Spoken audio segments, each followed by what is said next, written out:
Darles la bienvenida a este predio, a este salón y al resto de la facultad que van a estar usando a lo largo del día. Agradecer a Estela, a Laurana por la invitación también a participar de este escenario, de esta mesa que es un honor impresionante. Y es un honor, bueno, por la altura de las representaciones políticas que están sentadas en esta mesa, de la que soy parte, pero no solo por eso, sino si me dan 5 segundos, es un honor también participar con estas referencias políticas en la apertura de un congreso que trata y problematiza la violencia de género, y eso en este momento es como vivir por un ratito en otro país.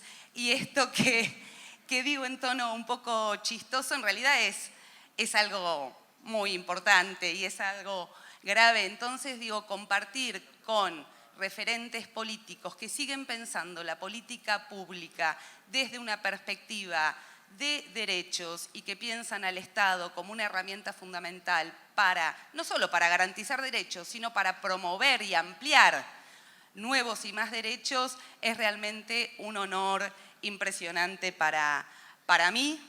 Creo que también para la universidad pública, creo que puedo también interpretar en parte, o quiero interpretar en parte, la invitación a participar en esta mesa, la colaboración que permanentemente tenemos con distintas áreas del Estado provincial, con la Municipalidad de Ensenada, pero en particular con el Ministerio de las Mujeres, también en esta ocasión como un abrazo de estos referentes a la universidad pública, como un gesto político también de acompañamiento de una lucha que nos hermana, ¿no?, en términos de las políticas generales que está llevando adelante un gobierno nacional que se para en una perspectiva diametralmente opuesta, diríamos antiderechos, antiestado, antiespacios públicos.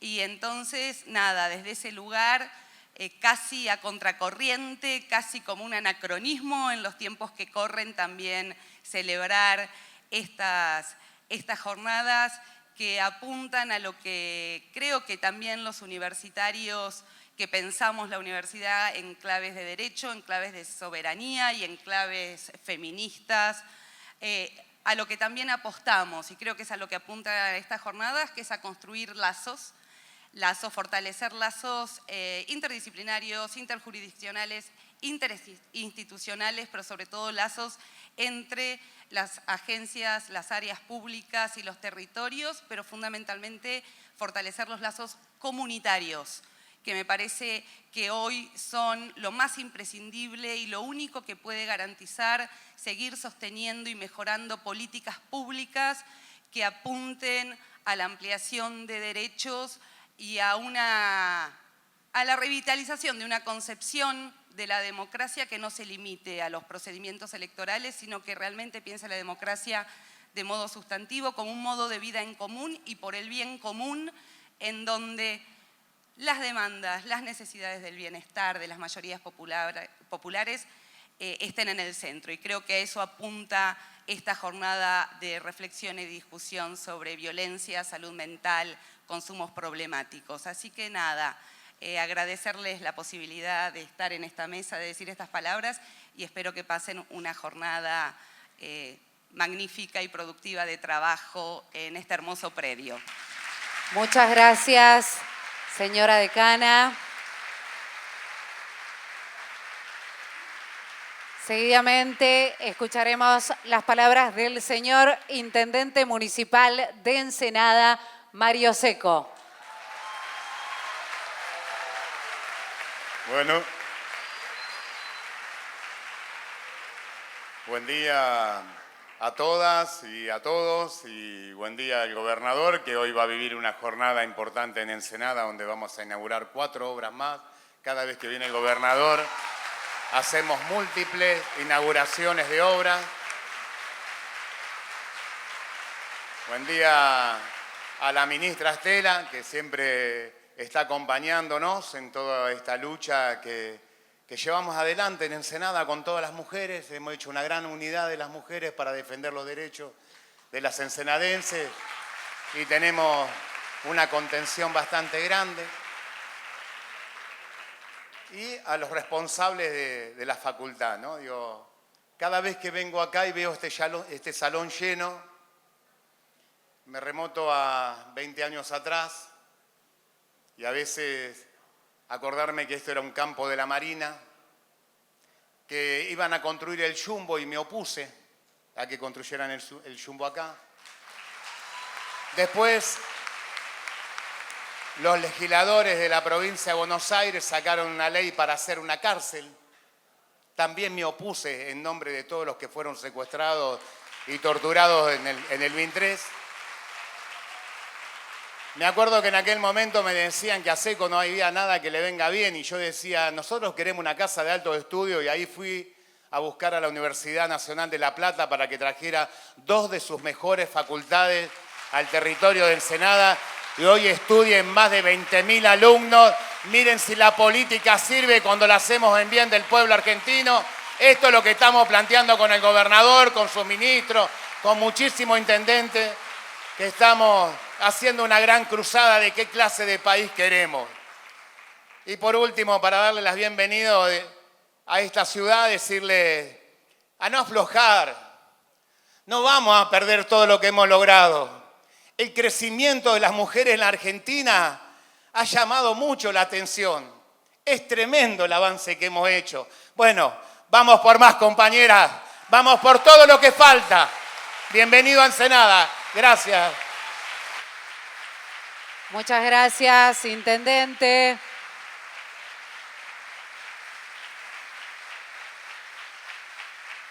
Es el momento de escuchar las palabras de la señora ministra de las Mujeres y Diversidad de la provincia de Buenos Aires, Estela Díaz. Altero.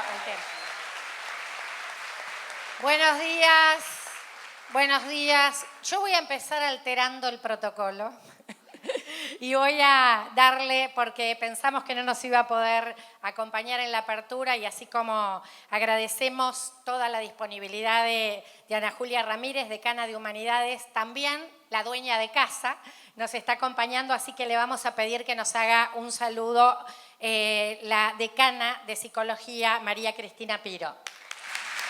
Hola.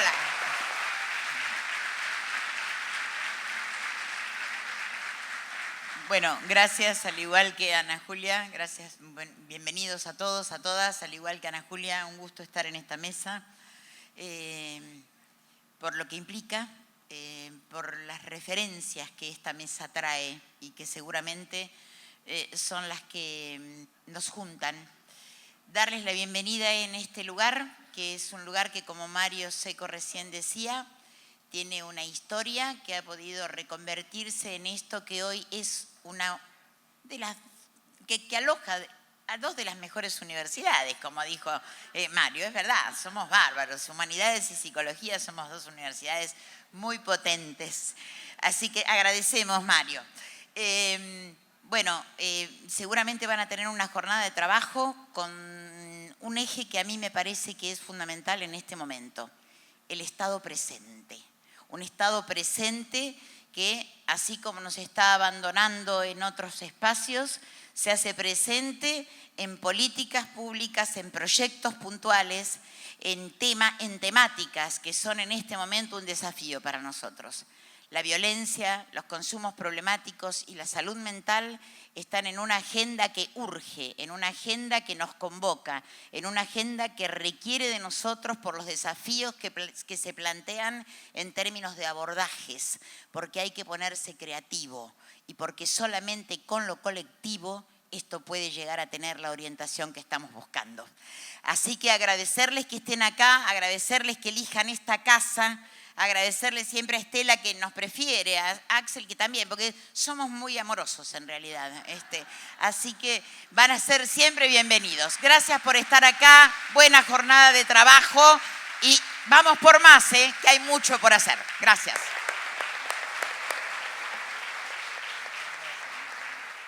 Bueno, ahora sí. Mi agradecimiento nuevamente a ambas facultades, a Humanidades, a psicología, no casualmente con 2 decanas mujeres, que muy rápido cuando decimos necesitamos este lugar, ahí nomás acomodamos, ¿vieron cómo hacemos las mujeres todo y ordenamos? Así que aguante la universidad pública siempre.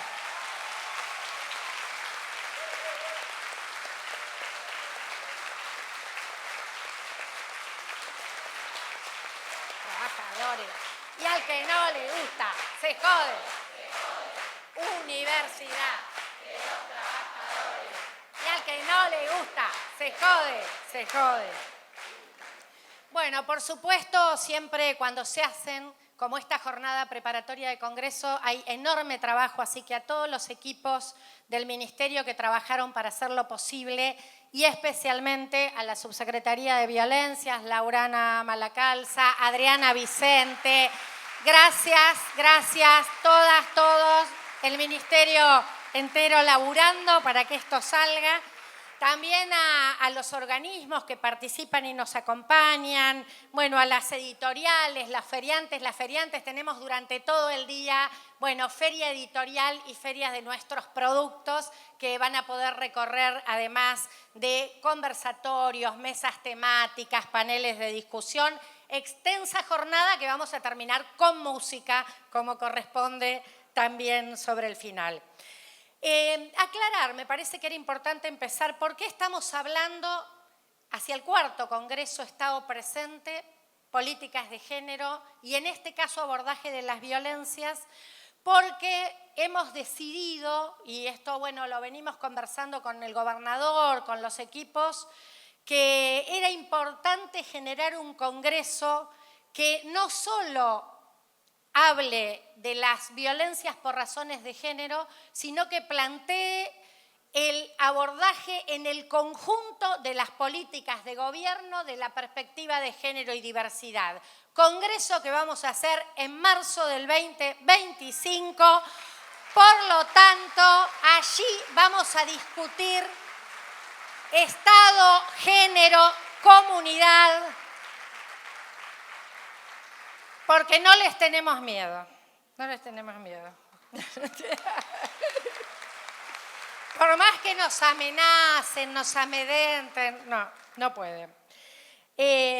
Entonces, en esta jornada, como decíamos, sí vamos a ir respecto a profundizar lo que ya hemos hecho en los 3 congresos anteriores, el abordaje de las violencias por razones de género, en distintas dimensiones, pero pusimos el foco en 2 aspectos.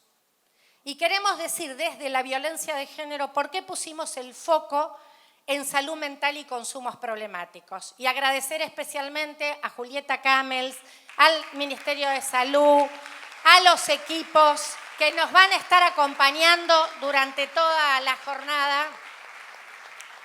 Porque vieron, cuando estás en los territorios y hay algo que insiste, persiste, se repite, y te dicen, miren, hay que mirar esto, necesitamos, post-pandemia, está pasando una realidad que nos demanda mirar lo que está pasando con esta intersección. Tenemos muchas para poner en consideración, pero queríamos traer la experiencia que vienen haciendo los territorios en una problemática que todo el tiempo nos plantean. Miren, acá hay un cruce que necesitamos repensar las intervenciones en las prácticas concretas, pero también en la producción de conocimiento. Estos espacios son los espacios que nos ayudan a la reflexión. Es duro trabajar con violencias por razones de género. Es difícil, es duro. Hay que poner el cuerpo, la mente, la emocionalidad. Sabemos lo que afecta a los equipos cuando se hace esto, a los que trabajan desde la provincia, pero sabemos, acá hay cantidad de áreas de género de más de 50, 60 municipios presentes. Y algunos no pudieron llegar, pero nos están acompañando. También agradecer, y las veo allí, a todos los familiares de las víctimas. Gracias. Gracias porque ustedes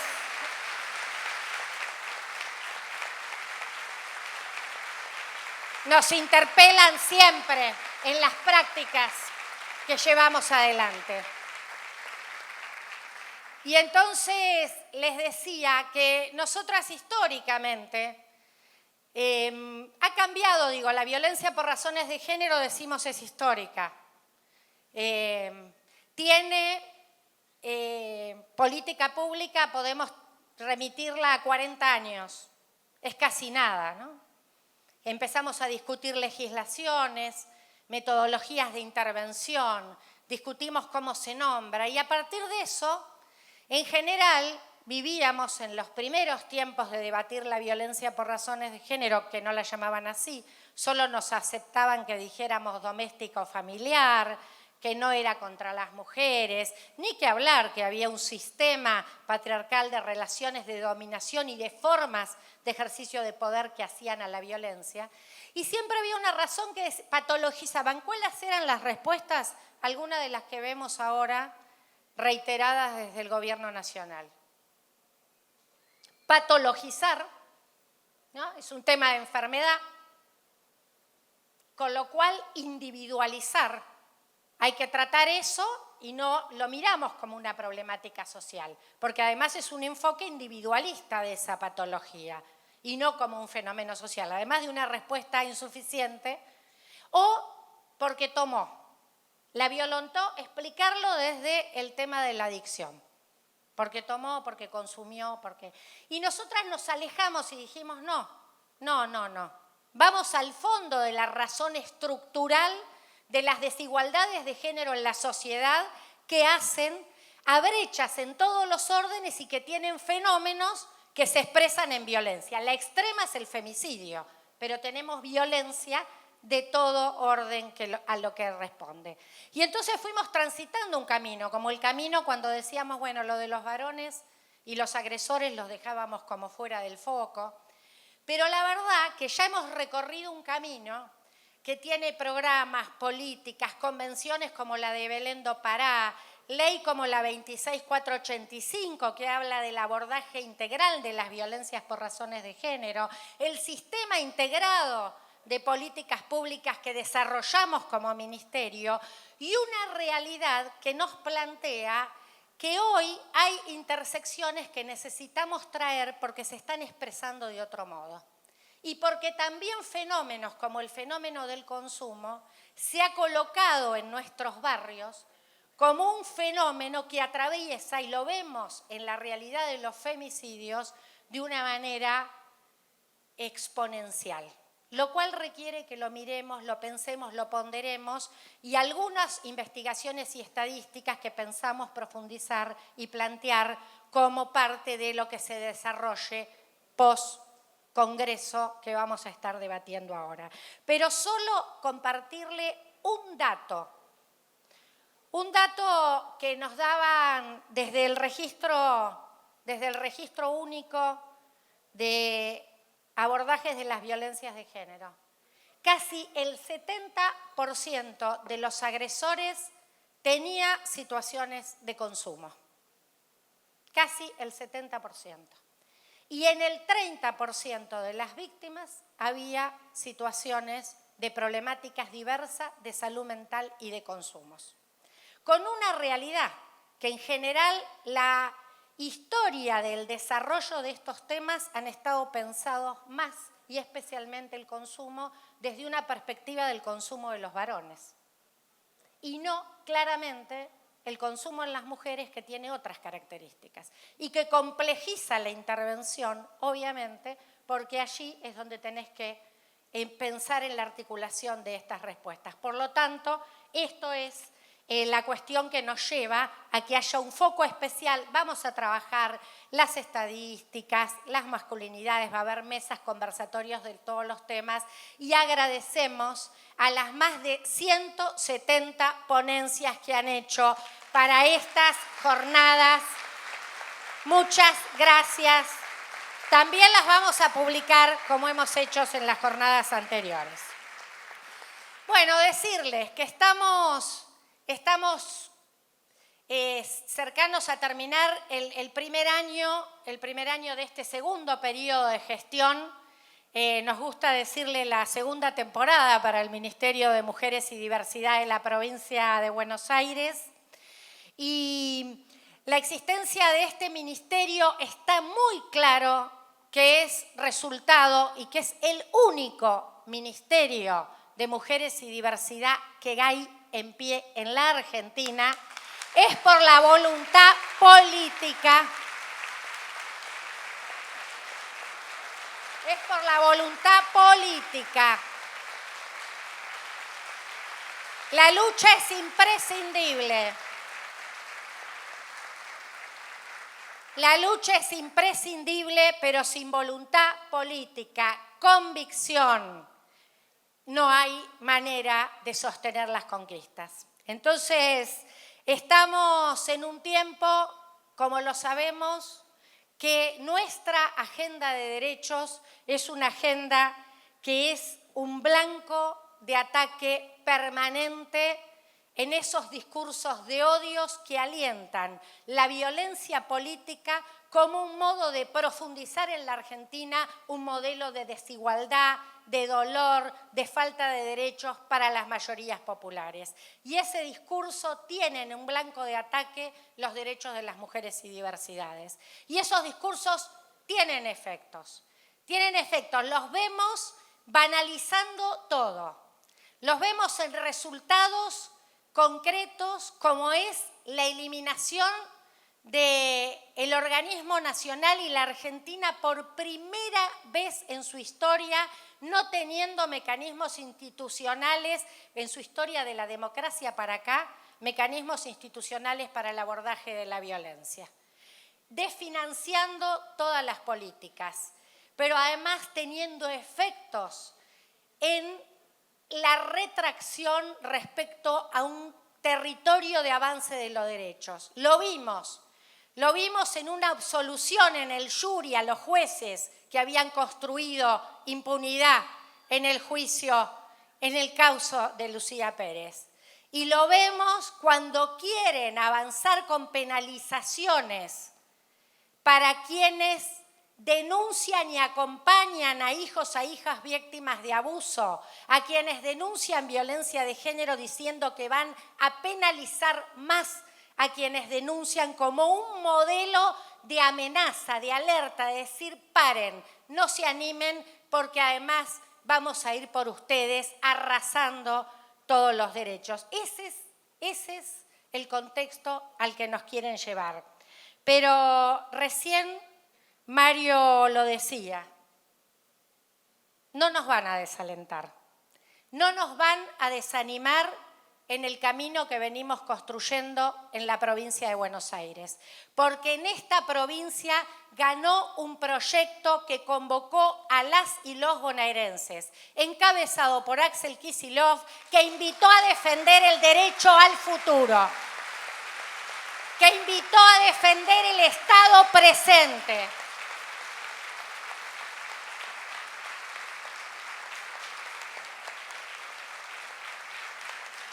Que reconoce que nos falta un montón, que nos falta más salud, más educación, más trabajo, más justicia, pero que nuestro pueblo nos pide siempre más Estado, no menos. Y a nosotras en abordaje de las violencias nos pide más dispositivos, nos pide acompañamiento para la salida, nos pide el patrocinio y el acompañamiento en las causas, nos pide que fortalezcamos en todos los territorios, en la cercanía, los dispositivos de la atención.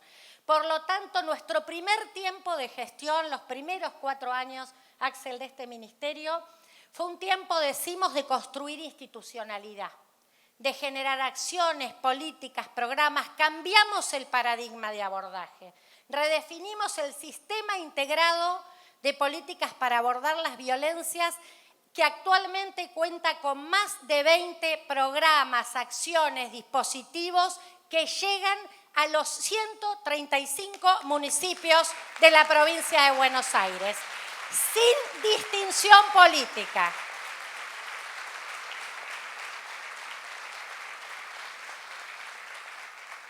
Este tiempo que viene es el tiempo de profundizar y fortalecer lo que se construyó en esos primeros 4 años de gestión.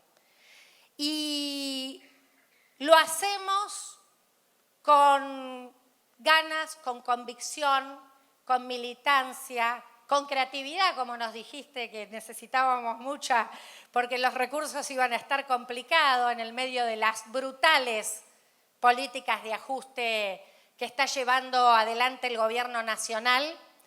Pero acá estamos, acá está la provincia, el 40% de la Argentina de pie, plantándose todos los días, construyendo, como dice Axel, escudo y red que proteja a las y los bonaerenses contra el ajuste, que proteja a las y los bonaerenses contra el arrase de los derechos.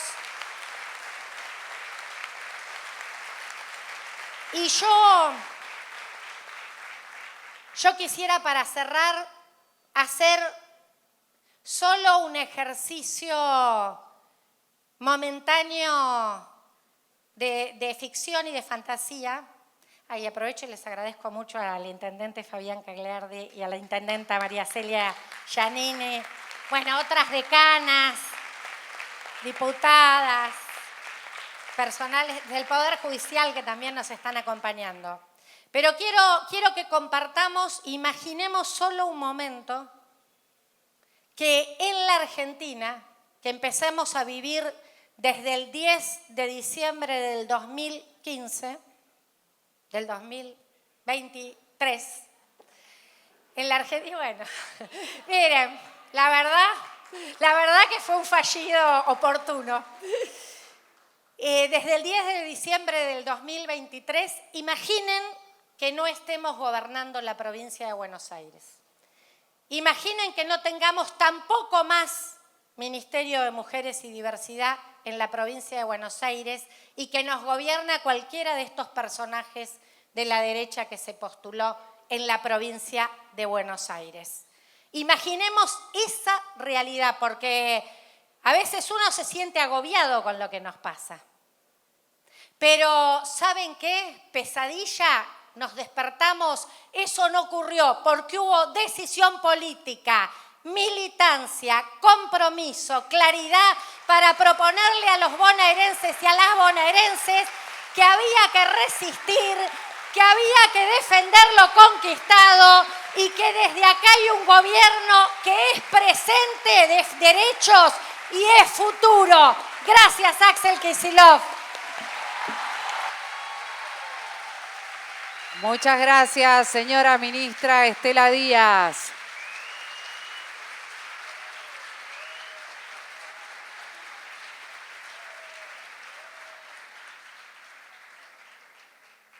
Para finalizar, las invito a escuchar las palabras del señor gobernador de la provincia de Buenos Aires. Habla Axel Kicillof. Bueno.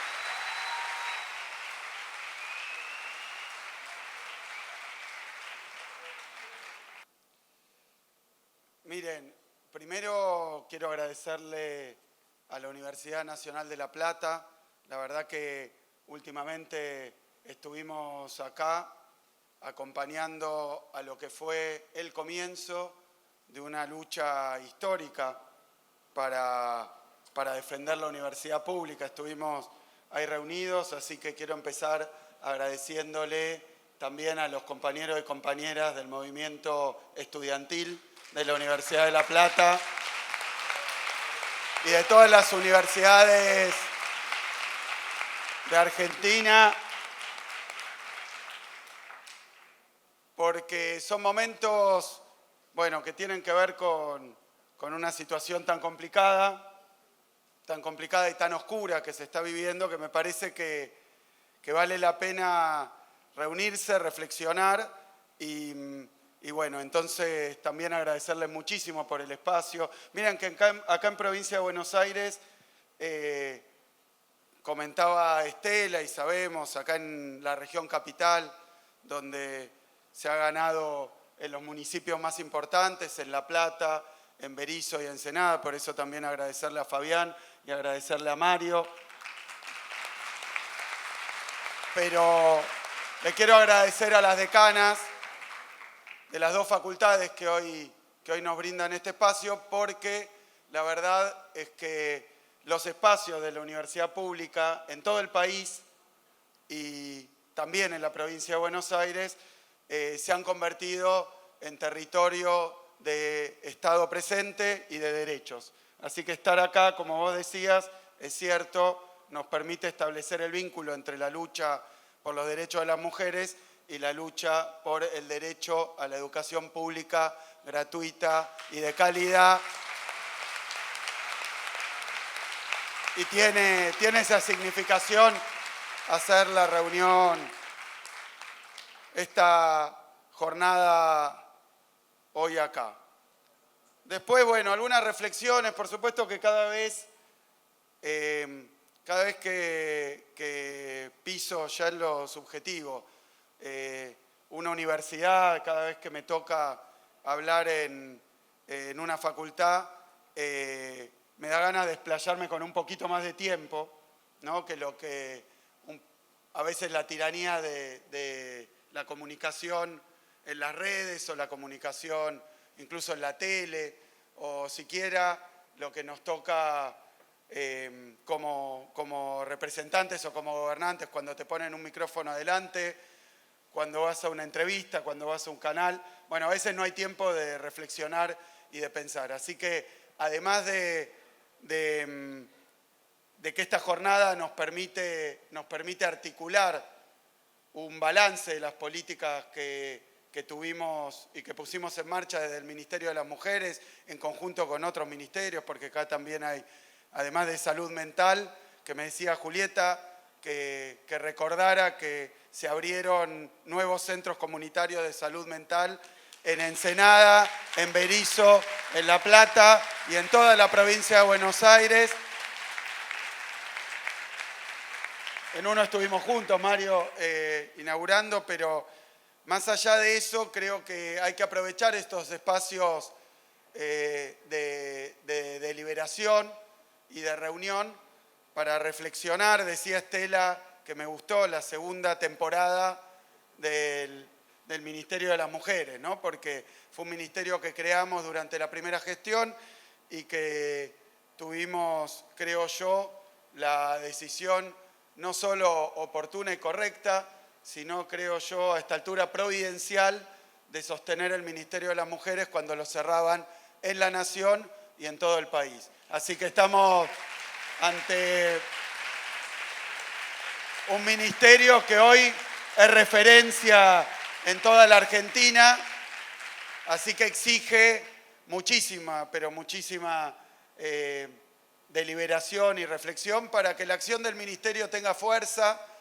Tiene que ser realmente participativa, tiene que llegar a todo el territorio, así que esto implica llevar adelante este tipo de reuniones. Vos decías, segunda temporada, sigo con la jerga, pero en otra plataforma, ¿no? Nos cambiaron de plataforma.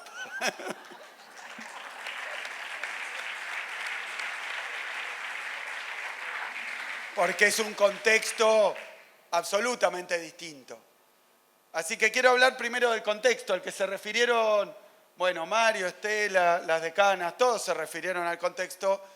Si bien algunos hablan de territorio, no sé si llamarlo liberado, porque la palabra libertad es otra de las que está en disputa, pero territorio, creo yo, diferente, distinto, de preservación de ciertos valores, de ciertas conductas, de ciertas políticas, en un marco de un gobierno nacional que nos está sometiendo a una política de abandono, ¿no? De abandono, porque han suspendido programas y líneas de acción, líneas presupuestarias, acciones del gobierno nacional que afectan a todo el territorio nacional, ¿no? La ausencia del Estado nacional no es simplemente algo que falta metafísicamente, que también ocurre, sino que han suspendido recursos, han echado gente en todo el territorio argentino, han cerrado ministerios, lo han hecho con una liviandad y con una suerte de impunidad que es aterradora, ¿no? Porque no es que el Ministerio de las Mujeres del Gobierno Nacional simplemente no está y es afuera y dar una señal política, discursiva, ideológico-simbólica. Es que faltan las políticas. Nosotros hemos tenido que fortalecer la línea 144 en la provincia de Buenos Aires porque en el Gobierno Nacional vienen en una lógica de achicamiento o cierre de programas, ahora con el INTA, pero todas las semanas algo distinto. Y tiene efectos prácticos, reales, materiales, cotidianos, que significan, hay que decirlo con todas las letras, un momento de profunda regresión, un momento de retroceso. Más allá de lo que nosotros hacemos, de lo que nosotros decimos y de lo que nosotros sostenemos en la provincia de Buenos Aires, a nivel nacional se está viviendo un momento de claro retroceso en varias dimensiones. Por eso quería dedicarle un rato, prometo no extenderme demasiado porque son cuestiones sobre las que reflexiono mucho y que no hay demasiados lugares para exponerlo con determinada extensión, tranquilidad y sin estar, como decía recién, corriendo por tiempos, por la tiranía de los tiempos de la comunicación política o de la comunicación en general, que también habría que tomar nota de que no solo se vienen achicando esos tiempos, sino que se vienen degradando los lenguajes, ¿no? Y antes nos quejábamos de que nos comunicábamos, nos teníamos que expresar en 144 o no sé cuántos caracteres, que eran un tuit. Ahora lamentablemente ni siquiera se llama tuit, sino que hemos visto con una expresividad y una alevosía que no habíamos visto antes, que lo hacemos en espacios absolutamente privatizados. Fíjense las cosas cómo han cambiado tan rápidamente y cómo ahora es más fácil comprender que lo que nos vendieron de las redes sociales como espacios de libertad de la palabra y democratización de la información, democratización, se han convertido rápidamente en el extremo opuesto.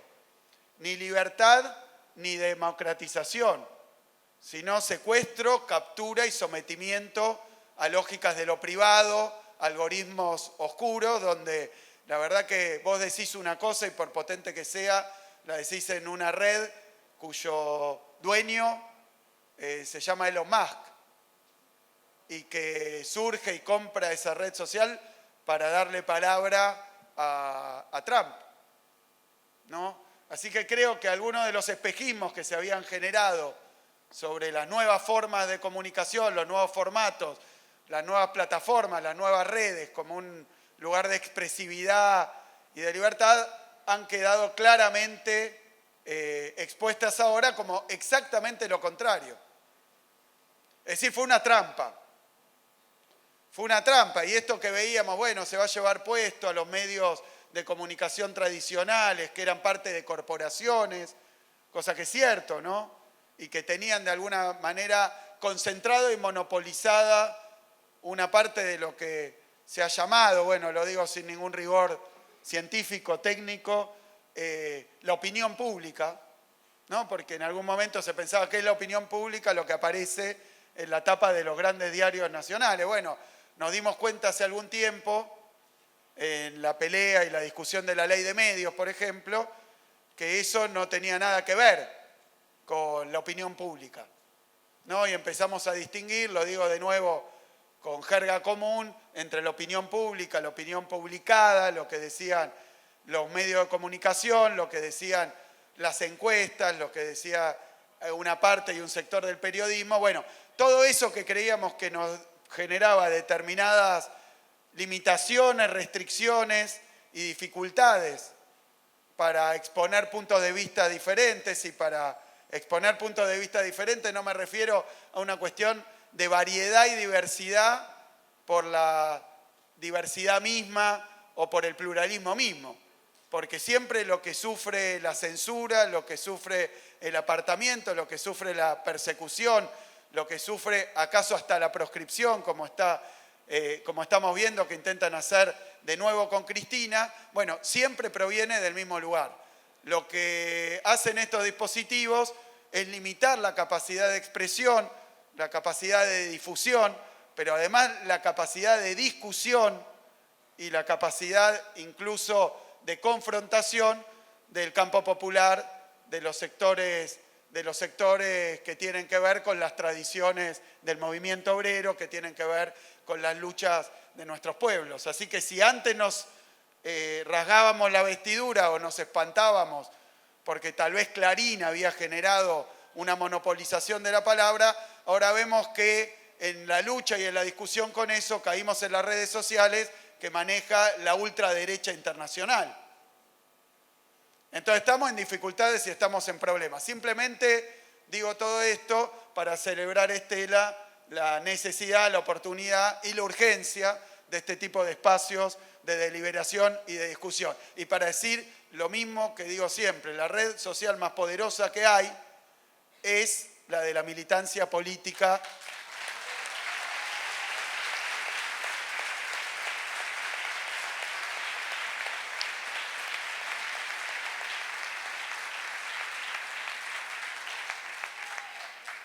La de la presencia territorial, la del cuerpo a cuerpo, la del cara a cara, la que ocurre también en los espacios de trabajo, lo que ocurre en los espacios de educación, lo que ocurre en los barrios. Bueno, todo esto que hoy están tratando de suprimir desesperadamente. Porque, recuerdo, me voy a poner un poco más concreto. Recuerdo cuando ganó el macrismo, que dijeron que habían ganado con el Big Data que manejaba Marcos Peña, ¿no? Y que eran invencibles, y que el peronismo, el campo popular, los sectores progresivos de nuestra sociedad tenían que reformular todo, adecuarse a esto, comprar grandes computadoras, penetrar en los datos de las personas y entrarle a la gente por los teléfonos. Bueno, quiero decir que esa estrategia mayormente de disputar en ese terreno con el macrismo, esa estrategia fracasó.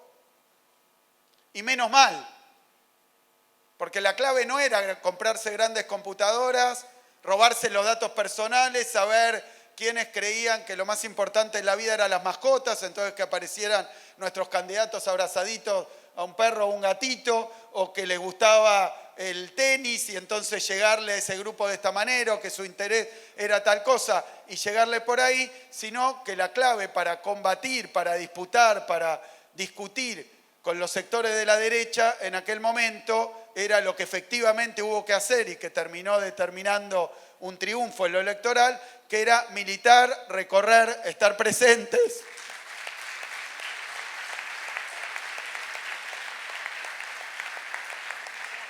Y esto no implica despreciar o ignorar, menos todavía, o tener indiferencia con los espacios de comunicación digital. Digo porque en ese momento, si nos retrotraemos, bueno, nunca más vamos a poder ganar una elección porque ahora manejan el Big Data, se afanaron los datos de ANSES, se afanaron los datos de la SUBE, que nos decían a nosotros que era para espiar, bueno, hicieron un decreto, se robaron todos los datos, entran al teléfono, te llegan al WhatsApp, armaron los grupos y ahora son invencibles. Y bueno, les ganamos.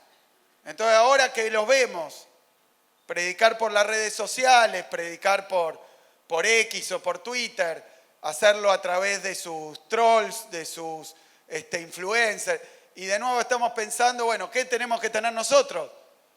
Nuestro batallón de trolls y nuestros influencers, que no estoy despreciando nada, ni diciendo hoy nuestros streamers, no estoy criticando o menos todavía de una manera retrógrada y cavernaria diciendo no, che, eso no hay que hacer nada.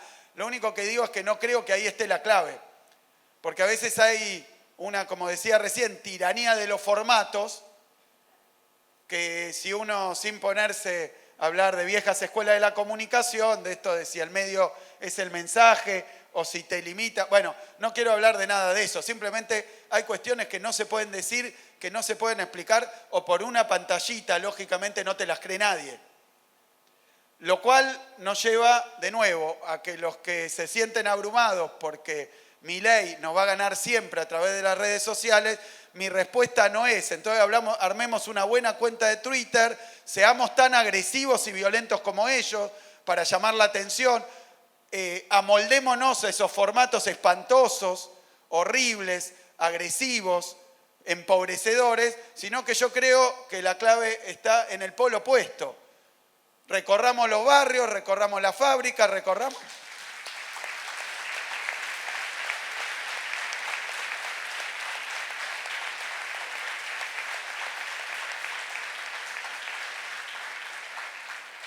Recorramos el territorio y demos las discusiones que tenemos que dar. No en esos formatos. Por eso celebro y creo que tenemos que pasarnos este tiempo también deliberando, discutiendo, replanteándonos. Yo en un momento dije, no, esta vez no va a ser volver mejores, sino mejorar para volver. Y me refería en parte a eso, a dar las discusiones que tenemos que dar en los espacios que corresponden, no en los medios de comunicación, no con las operaciones y no por las redes sociales, darlas como las tenemos que dar.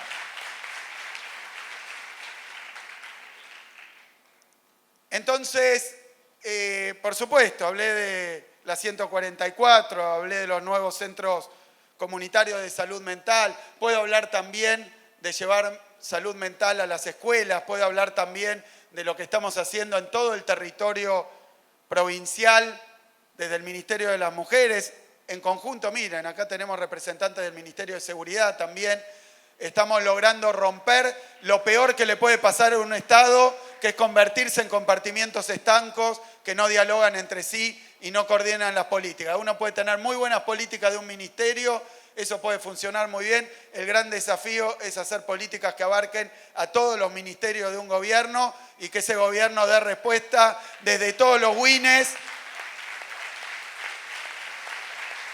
y con todos sus recursos. Así que bueno, lo dijimos siempre, particularmente para las cuestiones de género y el Ministerio de las Mujeres, que iba a ser muy difícil porque como hay otras temáticas, pero esto en particular, que afecta y permea en las acciones de un gobierno en todas sus áreas, absolutamente en todas sus áreas. Un enfoque que tenga en cuenta, no que tenga en cuenta como, bueno, che, vamos a hablar de esto, sino que haga propio un abordaje de género, bueno, requiere que cada una de las políticas se replanteen en esta clave. Ese era el desafío más complicado. El desafío más complicado era llegar a cada uno de los distritos. No alcanzaba con que acá en La Plata o con que el gobierno provincial tuviera políticas, aún si eran luego itinerantes, si después recorríamos y alcanzábamos cada uno de los territorios, sino que lo que había que conseguir es que en cada uno de los gobiernos municipales, en cada uno de los partidos de la provincia de Buenos Aires, tuvieran una presencia cotidiana y permanente las políticas de género. Bueno, creo que esa etapa de primera temporada, éxito absoluto, Estela, que era lo más difícil. Por supuesto. Por supuesto que esto no resuelve las cuestiones que se van agravando, porque el otro tema con Milei, es que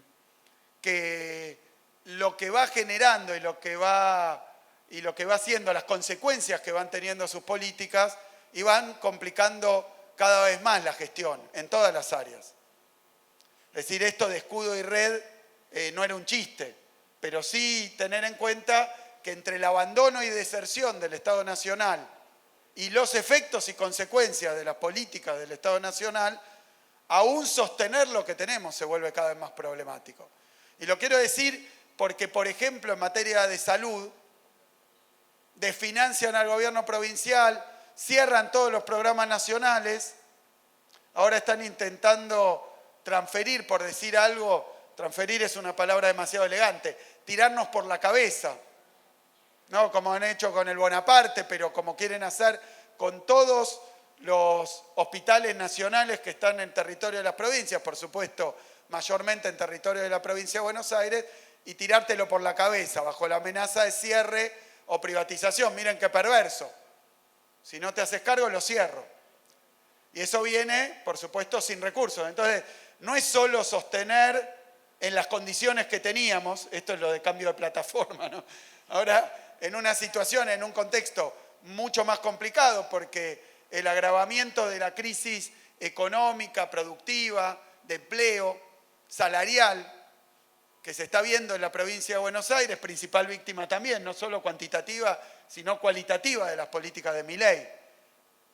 No es solo que somos 40% de la población, fíjense, somos 40% de la población aproximadamente, pero 50% de la industria. La nuestra es una provincia productiva. El otro día Milei pegó el faltazo en un encuentro industrial de la UIA, que no es precisamente una cueva del comunismo, la UIA, ¿no? Ni del peronismo, ni del peronismo. Lo mal que hace la UIA en no ser peronista.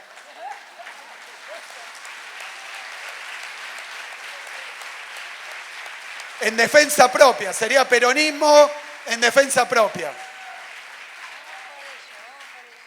Pero, fíjense, no fue Milei, no fue nadie, se la vaciaron.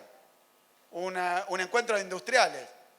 Un tipo que hace en cualquier reunioncita miserable de 4 referentes de la derecha y sale corriendo, se va en avión, con la de nuestra, con la nuestra, viaja con la hermana, está haciendo un tour internacional, de la derecha internacional, con recursos públicos para hacer la difusión de determinadas políticas.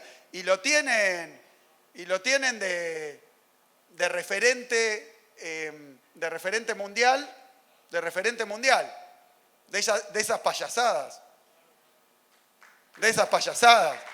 Porque nadie, no consiguen a nadie que tenga la responsabilidad de Milei y que diga las barbaridades que está diciendo Milei.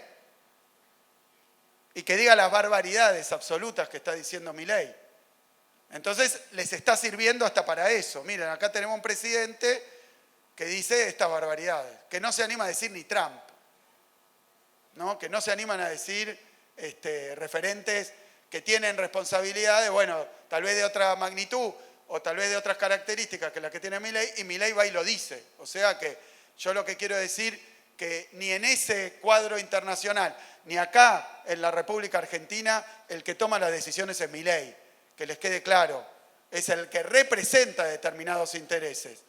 El que representa determinados intereses y sirve a determinados intereses. Tampoco nos vayamos a creer que Milei es el que está atrás de todo esto que pasa. A Milei le entregaron un bodoque así, que son la ley bases y el DNU 70, que yo me arriesgo a decir, y casi con total certeza, no voy a apostar nada porque estamos en contra de la ludopatía, por supuesto, pero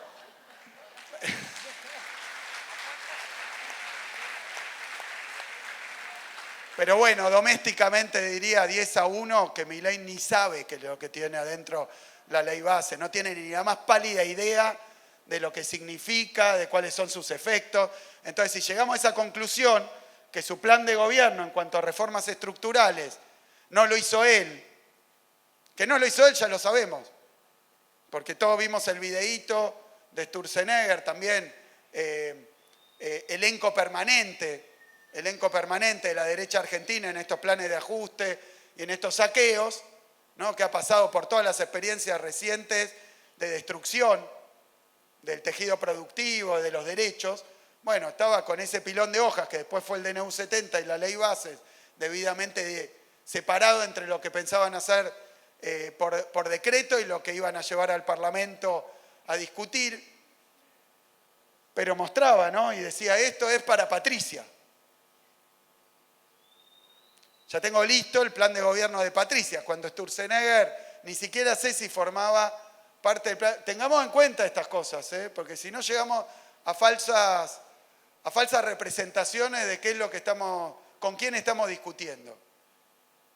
y cuáles son los poderes que confrontamos, ¿no? Porque si esto fuera Milei, y solo Milei, y sus barbaridades, sus exabruptos y todo eso, bueno, estaríamos en condiciones complejas porque es presidente. Pero es mucho más denso y creo yo, está mucho más estructurado, está mucho más enraizado lo que está pasando hoy en la Argentina y vale la pena en esta clave pensar un poco qué es lo que está pasando, cuál es el plan, cuál es el proyecto y quiénes son sus verdaderos dueños. ¿Quiénes son esos poderes, esos intereses que están por detrás de las payasadas, las agresiones y los exabruptos de Milei? A lo que, repito, no le resto importancia, porque he dicho varias veces que no los podemos naturalizar, que cada vez que Milei, lo vimos hace poco con temas de literatura, pero lo hemos visto con científicos, lo hemos visto con referentes del deporte, del campo de la música, bueno, se la agarra con todo, por supuesto que con los dirigentes políticos también. Bueno, yo voy a dar mi apreciación sobre esto. No vamos a dejar pasar ninguna. No podemos dejar pasar ninguna, pero con una clave. No me van a ver a mí modificando mis lenguajes para llamar la atención, para ponerme agresivo, para responder a una agresión con otra, una descalificación con otra. Para mí no va por ahí, no va por ahí, porque es obvio, pero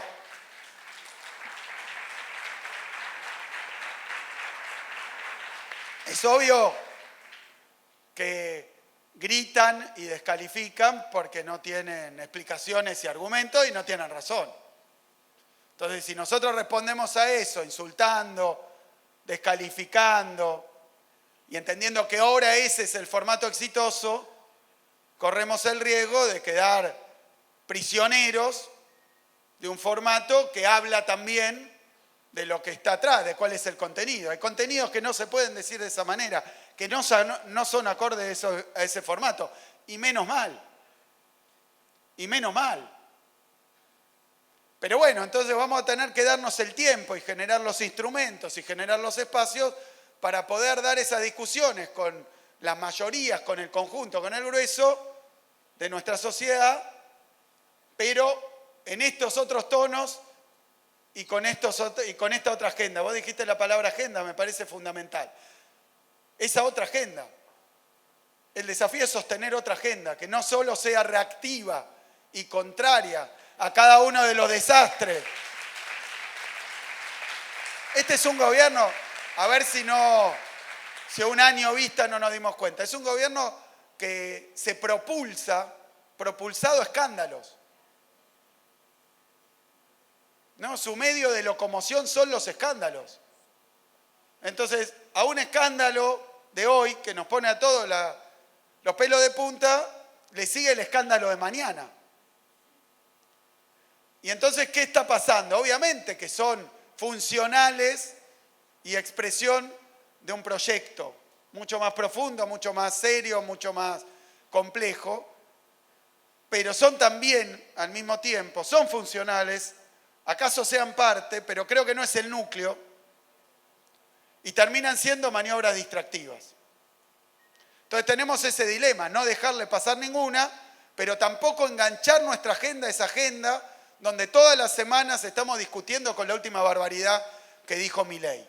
Tenemos que contestarla con altura, pero seguir instalando y desarrollando nuestra agenda, que es una agenda que al mismo tiempo le da densidad y enhebra a los sectores populares, a los sectores del campo popular, que llevan adelante y desarrollan la resistencia, y más todavía, que están preparando el programa para cuando volvamos a gobernar la Argentina, que lo están preparando. Ese es el punto. Todo eso a la vez. Pero quería referirme un poquito al al corazón, a de qué se trata el proyecto de Milei. Por supuesto que es provisorio, por supuesto que requeriría mucho más desarrollo, por supuesto que entonces, por simplificar, probablemente lo diga de una manera polémica y hay mucho para discutir, pero bueno, no es en este congreso donde lo tenemos que hacer, pero quiero empezar por ahí. Hay una vocación de transformar profundamente la matriz productiva de la Argentina, convertir la Argentina en otro país, en un país distinto. En un país distinto. Por eso, simplificando, pues tengo bastante que decir al respecto, pero simplificando. Un espacio de acumulación vinculado a las materias primas, a los recursos primarios, llamémoslo primarización, y al mismo tiempo un espacio de, digamos, un espacio de, no diría de acumulación, pero sí de reproducción de excedentes financieros. Voy a ser más claro. Un país de recursos primarios, de explotación de los recursos primarios, lo podemos llamar extractivismo, y un país de reciclaje de fondos financieros nacionales e internacionales, de excedentes, llamémoslo financiarización. Primarización, financiarización. Quieren un país que sea un país de saqueo de recursos naturales y de timba financiera. Ese es el país que están buscando. ¿Qué problema tienen? Que la historia de la Argentina, la estructura productiva actual de la Argentina, y con eso sus formaciones políticas, sus organizaciones, y voy más al fondo, sus modos históricos y culturales son distintos, son incompatibles con ese país. Tienen ese problema. Quieren ser un país que excluye y que rechaza la historia y la cultura del pueblo argentino. Por eso le ponen tanto más. Miren, yo escuchaba con atención, me castigo con eso, ¿no? Me castigo. Escuchaba con atención las presentaciones de la fundación que hicieron hace pocos días. Hay que prestar atención. Ellos dicen, ¿en qué fallaron las otras experiencias? No lo dicen así, ¿eh? ¿En qué fallaron las otras experiencias de torcer el rumbo de la Argentina y convertir a la Argentina en un país colonizado, en un país subordinado totalmente a intereses externos o de grandes corporaciones? Bueno, ¿qué es lo que falló? Perdimos la batalla cultural. Ellos se dieron cuenta de que no van a poder torcer el rumbo de inserción internacional, de matriz productiva, de organización económica, de organización territorial también. Porque esto implica una vuelta a un centralismo, un unitarismo, Mario, de una dimensión que nunca hemos observado. Si logran esto, va a haber enclaves de explotación de recursos naturales con salida directa a mercados extranjeros y después plaza financiera y nada más del país.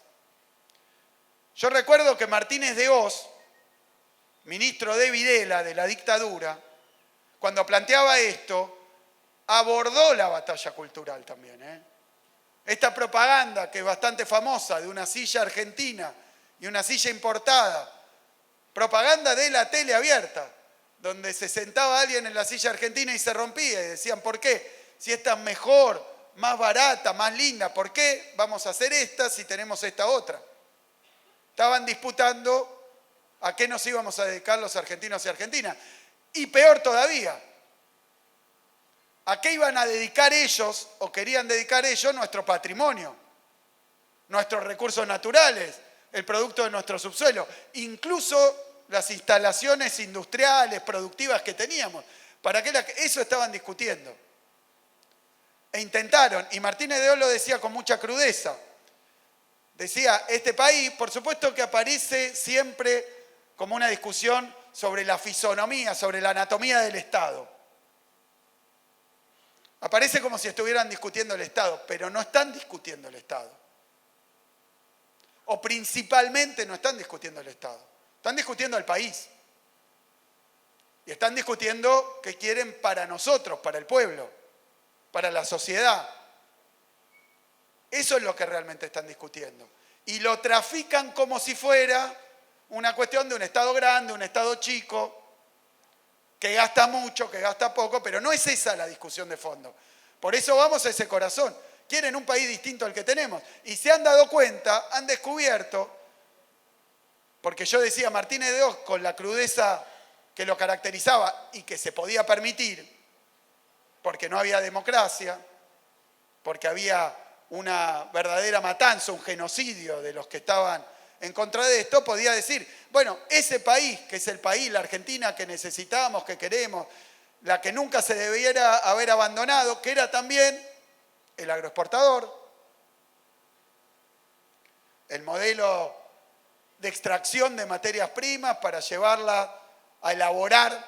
Ustedes saben que los ponchos y las alpargatas de los gauchos argentinos se hacían en Inglaterra, en la manufactura inglesa, con materia prima nacional. Fíjense qué mal que tenía que estar el tejido productivo de Argentina, que en ese momento era más barato llevarse la materia prima allá, elaborarla ahí y traerla de nuevo en barcos que tardaban un mes, 45 días. O sea, ahora hablan del costo del flete, de la hidrovía, de todo esto.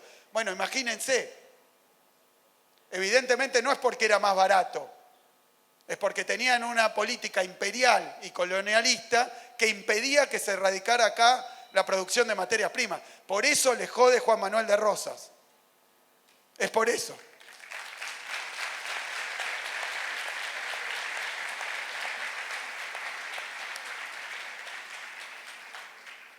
Pero entonces digo, Martínez de Oz, con la crudeza que tenía, decía, ese país, que es el país, la Argentina bien, ahora dicen de hombres de bien, ¿no? Estos que defienden la familia y no saben, no me quiero meter con cuestiones personales, pero no me quiero meter. Dije que no iba,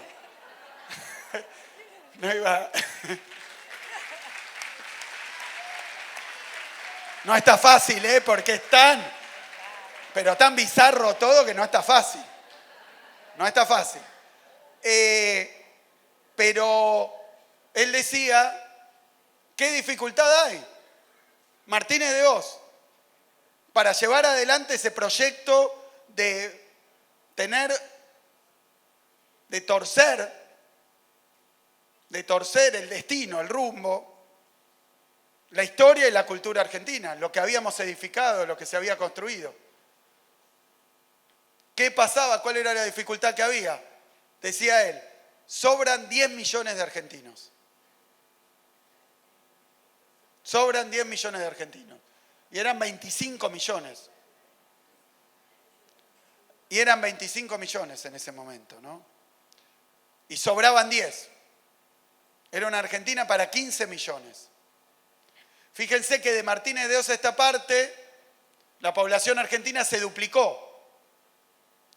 Y las tecnologías, las modalidades de explotación de los recursos primarios en materia de necesidad de trabajadores, de mano de obra, avanzaron un montón. Ustedes saben que en el campo argentino, con la siembra directa, con las nuevas tecnologías, con los transgénicos, con los agroquímicos, bueno, lo que antes hacían con tractores propios, con laburantes propios, bueno, hoy son esos mega transformers que uno ve a veces andar por la ruta, ¿no?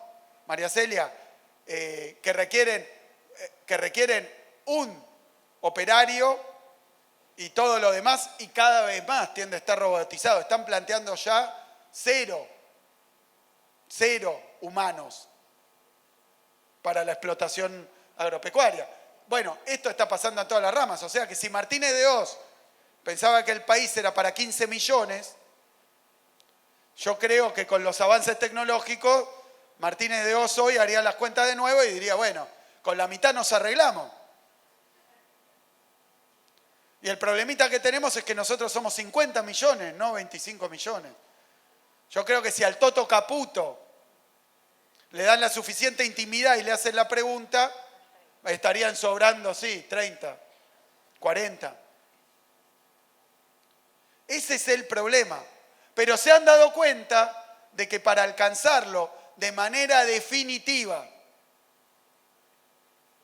de manera terminal, para alcanzar esa meta, tienen que dar la discusión, llamémoslo así, sobre las cuestiones históricas, tienen que reescribir la historia de la Argentina.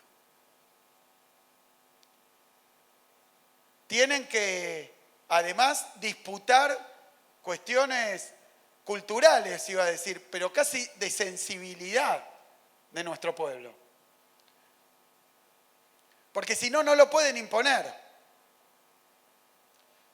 Porque si no, aunque avancen en el terreno del programa económico, que es de lo que yo debería hablar hoy, pero ese programa económico no entra, no perdura, genera resistencia, genera hasta enojo, angustia, en enormes sectores de la sociedad.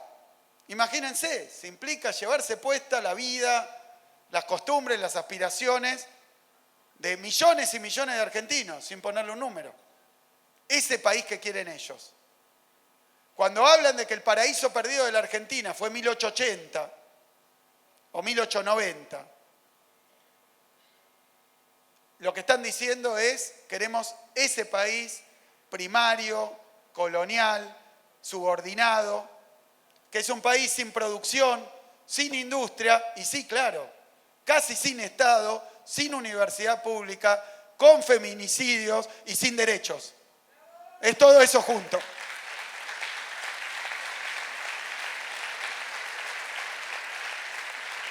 Todo eso junto. Y saben ellos que lo que se van a encontrar es una oposición, una resistencia. Obviamente que esto tiene expresiones dirigenciales y políticas, obviamente que esto tiene expresiones organizativas, pero lo que están haciendo es apuntar a cambiarle la cabeza. Una cuestión de software, ¿no? Quieren cambiarle la cabeza. Para cambiar el hardware necesitan primero o al mismo tiempo cambiar el software. Tienen que rehacer un conjunto de, yo iba a decir la palabra valores, pero convicciones, certezas y sensibilidades incluso. Tienen que conseguir que nos dé lo mismo que apaleen jubilados, que seamos indiferentes a que gaseen niños. Tienen que explicar que cierran la universidad o la desfinancian porque son todos chorros. Tienen que decir que un científico argentino que está en condiciones, bueno, que es reconocido internacionalmente, o una escritora, un escritor traducido a miles de idiomas, a 15 idiomas, que triunfa internacionalmente, bueno, tienen que convencernos de que es un privilegiado, de que lo está haciendo con los recursos de otro, que fue gracias a un artista popular, que eso lo hizo porque lo subvencionó el Estado, Es decir, tienen que desprestigiar no solo a la dirigencia política de lo que se ocupan, por eso también uno dice, che, pero ahora se la agarran, no sé, con Lali. Ahora se la agarran con Dolores Reyes. Ahora se la agarran y uno dice, ¿por qué? ¿Por qué? ¿Por qué es esto? Tienen que destruir o tienen que disputar y tienen que modificar una estructura de sentimientos, convicciones muy profundas, valores muy profundos de nuestra sociedad. Tienen que reemplazar algo que es, que es conocido, sabido, que además es real y tangible, la solidaridad por el egoísmo. Tienen que reemplazar la organización por el sálvese quien pueda. Y se han dado cuenta que no es solo prohibir, no es solo incentivar, facilitar o difundir estas cosas, sino que tienen que cambiar impulsos y convicciones de millones de personas. Eso es lo que ellos llaman batalla cultural. No tienen que cerrar el Ministerio de las Mujeres únicamente. Lo que quieren es que todos pensemos que no hay desigualdad de género. Que estemos convencidos de que la violencia contra las mujeres no tiene nada de especial. Que son hechos, como decía, de violencia doméstica. Es más, culpabilizar a la víctima. Es decir, es volver todo eso. Y se dan el trabajo de disputarlo y discutirlo porque se dan cuenta que si no lo disputan y si no nos convencen y si no lo modifican, por más que cierren el Ministerio de las Mujeres, van a tener que enfrentarse a millones de mujeres y varones.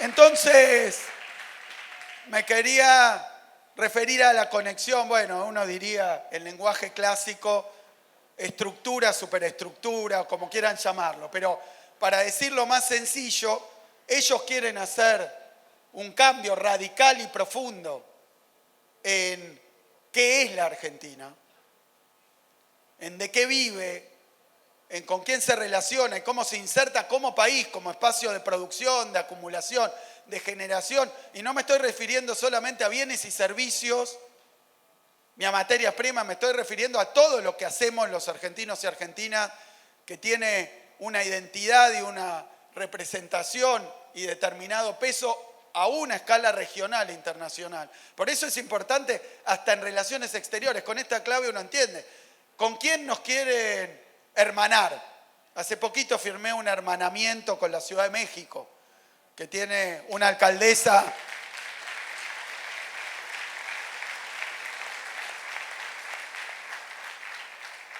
bueno, pero ¿con quién quieren? Con Israel y con Estados Unidos, que no voy a referirme porque son pueblos, ¿no? No voy a referirme a todo ese conjunto que lleva ese nombre. Pero estoy diciendo para la Argentina que los enemigos sean Brasil, Chile, toda nuestra región, Colombia, y que nuestros amigos sean esos países. Y bueno, es una parte de la batalla cultural.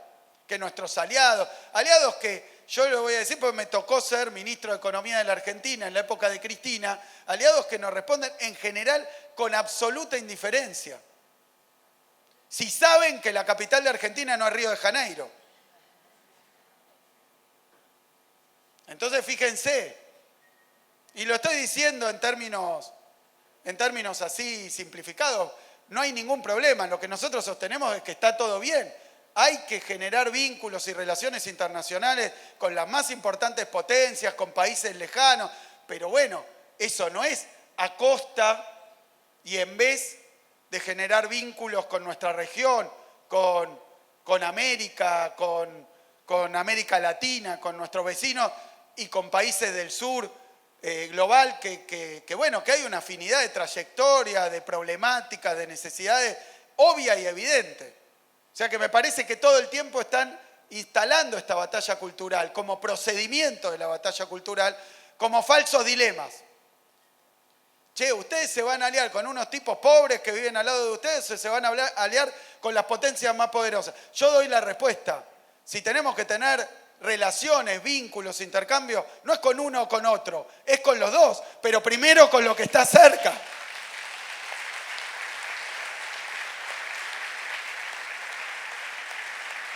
Primero con los que comparten una trayectoria, problemáticas, objetivos comunes.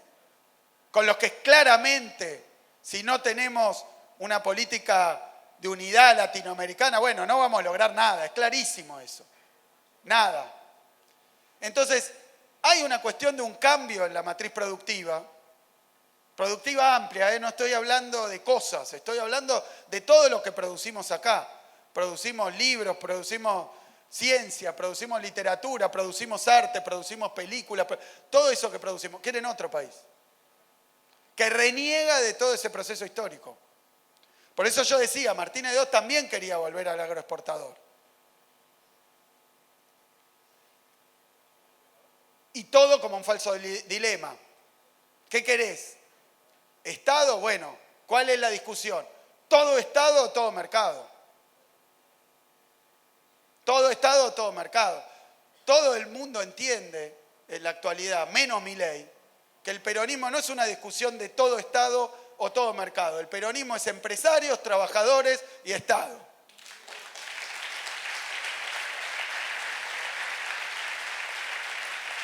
Entonces, nos lo plantean así, extremo, dilemático, polar, como antinomias, y toman un polo demonizando el otro. O sea, ese es el procedimiento que repiten. Por eso se vuelven negacionistas. Por eso es todo extremo. Por eso no hay cambio climático.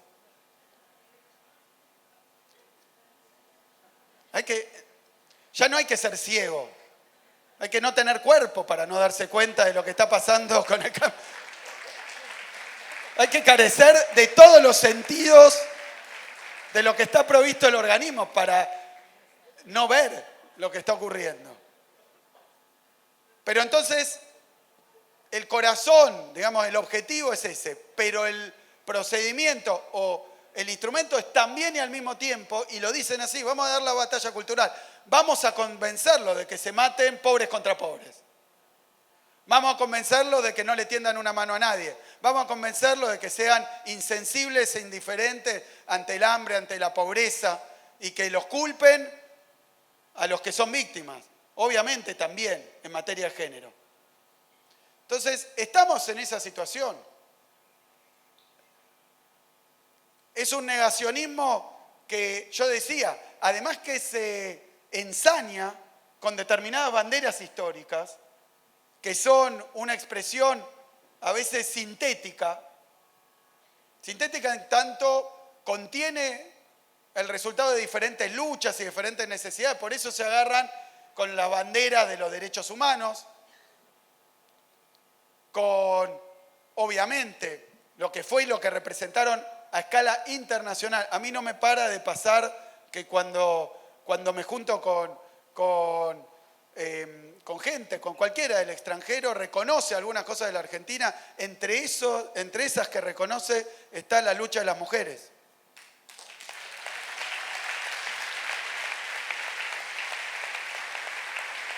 Por eso, con más saña,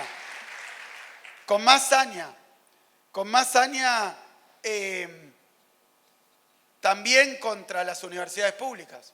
La universidad pública es también un, llamémoslo, símbolo de muchas cosas. No es solo la universidad por su calidad académica, es muchas cosas. Además, para colmo entrelaza las tradiciones populares de la Argentina, tiene que ver con algo que ocurrió durante los gobiernos radicales, el de Irigoyen, que fue, lo decíamos acá hace poco, que fue la reforma universitaria, también reconocida a escala internacional como la reforma del 18, como un momento de democratización en las universidades que a nivel planetario tenían una organización todavía medieval, oscurantista, hereditaria.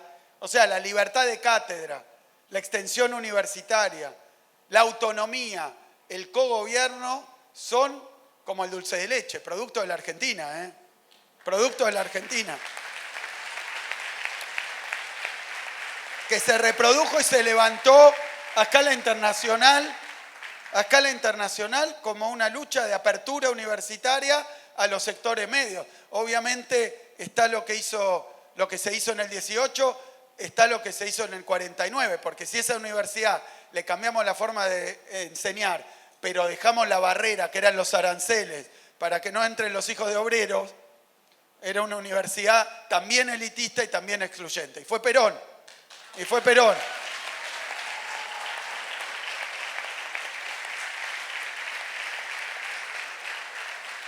Por eso a mí me parece que con todo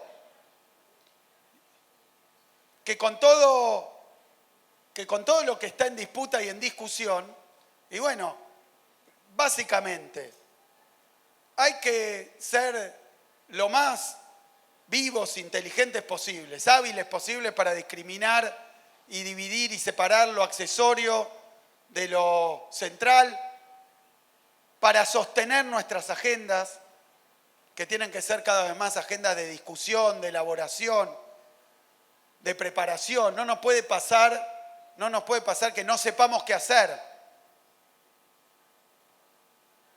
No nos puede pasar, no puede ser. Con todo lo que dije, vinieron con 3.000 páginas de reformas para hacer en la Argentina. Bueno, a mí me da la impresión de que nosotros tenemos que estar escribiendo nuestras 3.000 páginas de lo que tenemos que hacer.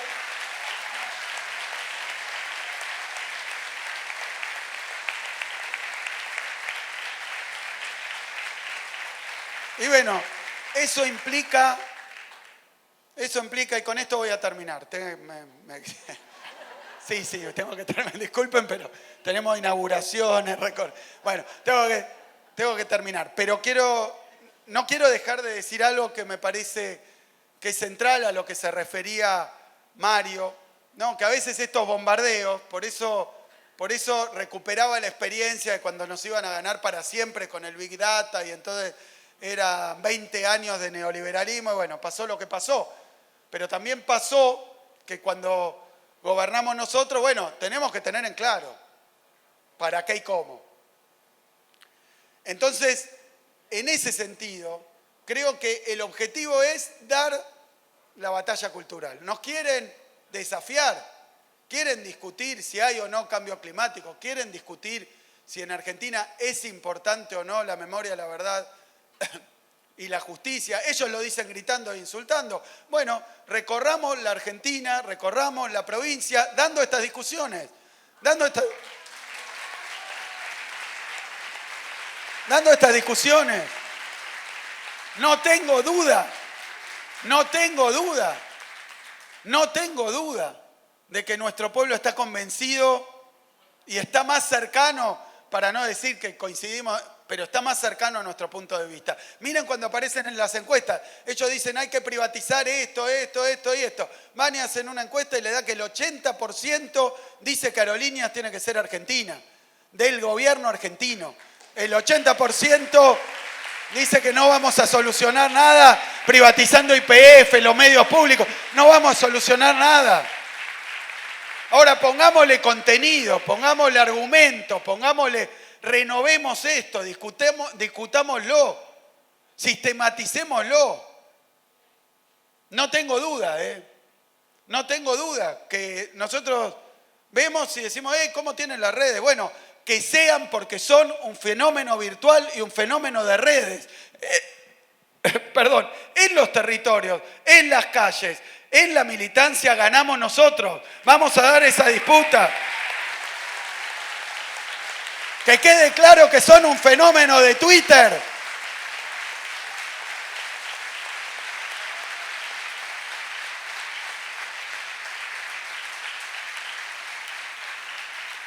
Pero lo peor de toda esta discusión es si logran convencernos a nosotros. ¿Cómo sería convencernos? Uno no va a estar de acuerdo con las ideas absurdas que tienen. Yo no me voy a pasar a la escuela austríaca.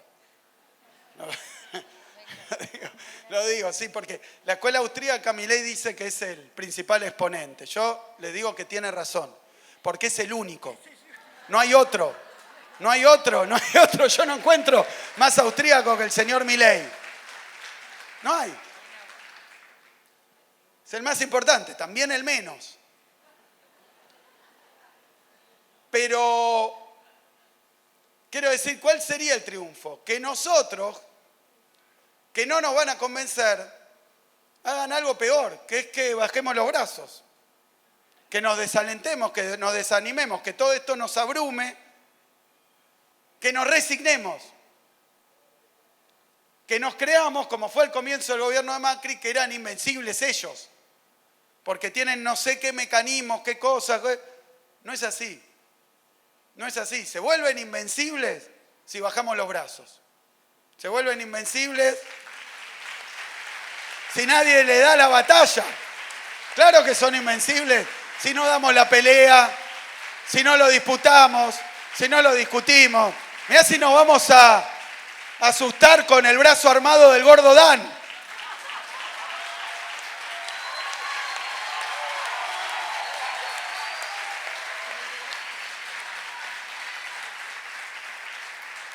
Por eso, a mí me parece que ahí hay una clave y la otra clave es comprender, por lo menos en nuestro caso claramente, que esto no es un momento solamente de resistencia, que lo es también. Pero el gobierno de la provincia de Buenos Aires y la provincia de Buenos Aires representa casi la mitad del país. Y acá por supuesto que hay una disputa con el gobierno nacional, pero en la provincia de Buenos Aires no es solamente de rechazo y defensivo, es sostener y expandir las políticas.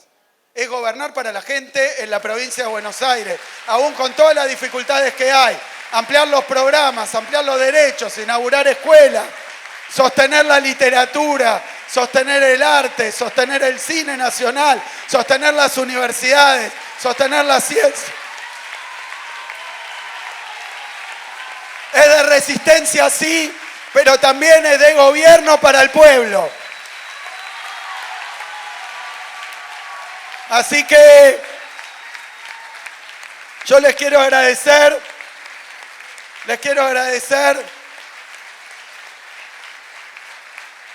Yo decía, no hay que resignarse y no hay que bajar los brazos. Bueno, acá están ustedes. Así que acá estamos. Tenemos que estar en todos los rincones de la provincia de Buenos Aires, disputando, discutiendo. Y si hay un compañero o compañera que no está de acuerdo, pero se resignó y bajó los brazos, a mostrarle que esto no es para siempre y a mostrarle que un país distinto, diferente, se construye para nosotros desde la provincia de Buenos Aires. Muchísimas gracias.